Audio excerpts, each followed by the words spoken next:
Hey young adults, welcome to another episode of our Real Talks, where we're just taking a deeper dive into a bigger discussion from what we're doing on our Tuesday nights. We just decided we want to create a digital platform for discipleship, a digital platform to even answer your questions and take specific topics, like I said, and deep dive into them. And so this month we're talking from the idea of the power of Jesus. And so you'll be hearing episodes this month if you haven't already heard about those. But before we get into my topic today, I just want to let you guys know a little something about me. Now, I'm a huge Dodger fan. I love baseball. I grew up playing baseball. And it wasn't too long ago that we lost the greatest announcer of all time, my pastor, Vin Scully. And you see, when he passed away, I saw this quote on the New York Times, and he said this, that faith is the one thing that makes it work. It makes me keep going. You appreciate what you've been given. You know this isn't the only stop on the train. There's one big one that we are all still waiting for.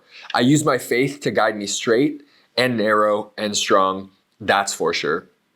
You see, he realized that it was his faith that had kept him going. At 94 years old, 67 years of calling games, 18 no-hitters, 3 perfect games. He had 2 wives after the first one passed away. Oldest son died in a helicopter crash. He had been through so much. 94 years of life. And he said it was his faith that had kept him going. But you see, the one thing that rubs me the wrong way about faith, the word faith, is this, is that it's always attached to some sort of adjective that makes it seem like the word is so much larger than it actually means. Meaning, you'll hear you have to have bold faith, and you have to have a strong faith, and you have to have this crazy faith. But what about small faith? What about little faith? What about a desperate faith? We all have to have this great, big, radical faith, right? But what if we just started all with just a little bit of faith? It was Jesus that said that it was the faith the size of a mustard seed that would move mountains, right? And so, with the church that says you have to have this ridiculous amount of faith, I just want to humbly say, I disagree.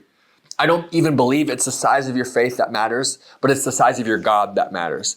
And today I want to talk to you about a story where a desperate faith meets the man-made God.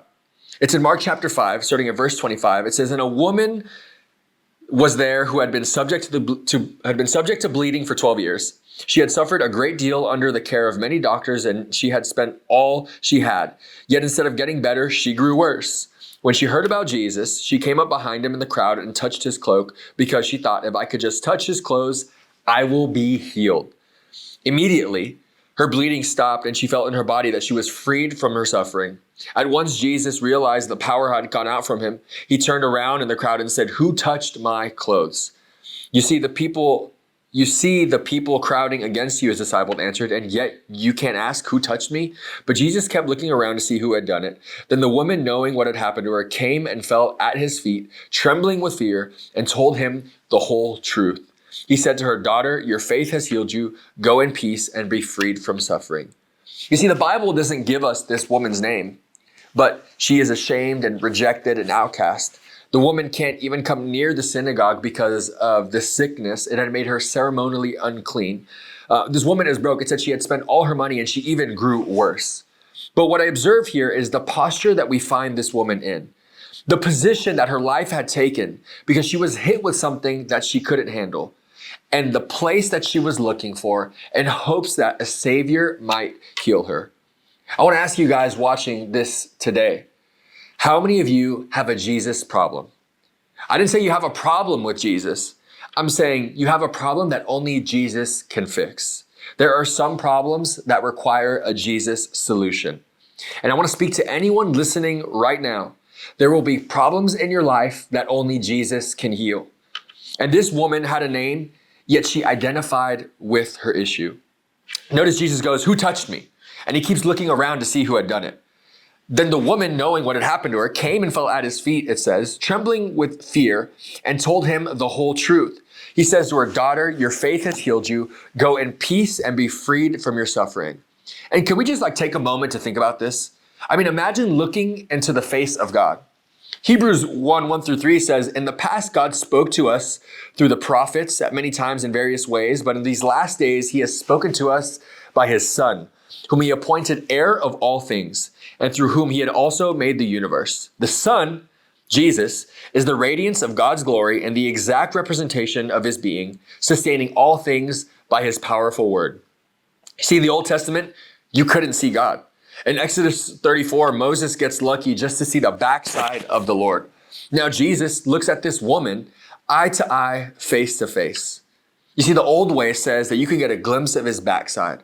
But the new way says that in relationship with Jesus, you can stare into my eyes. And Jesus says, I don't want to just give you a miracle, but I want to give you a miracle and put an identity over your life that says, you are mine. I want to speak this over somebody watching right now, that he is not just satisfied with healing you, though he can. He wants to look at you in the eyes. He wants to establish a relationship with you, that you are not your issue. Rather, you are the greatest. You have the greatest identity the world could have ever known about. You are a son and a daughter of God. So let me encourage some of you guys today that no matter the size of your faith, rather the size of your issue, that God can still do a work in your life. That your small faith and your little faith and your fear and your trembling and the waiting and longing that you found yourself in this season, God, where have you been? What are you doing? Where are you, God? That it is the size of your faith that has the ability to make you well, even just the mustard seed size faith. And just like the woman reaches out, we can reach out to Jesus right now. And just like the woman thinks, if I could just touch Jesus, then my whole life would be made different. You too can touch Jesus, and your life can be made different. He is within your reach. He's positioned himself to be touched and to be reached. He is accessible. And Jesus says this to the woman, now go in peace and be made well. So let me encourage you guys today as your friend, that your faith will begin where your ability ends. Jesus is just a touch away.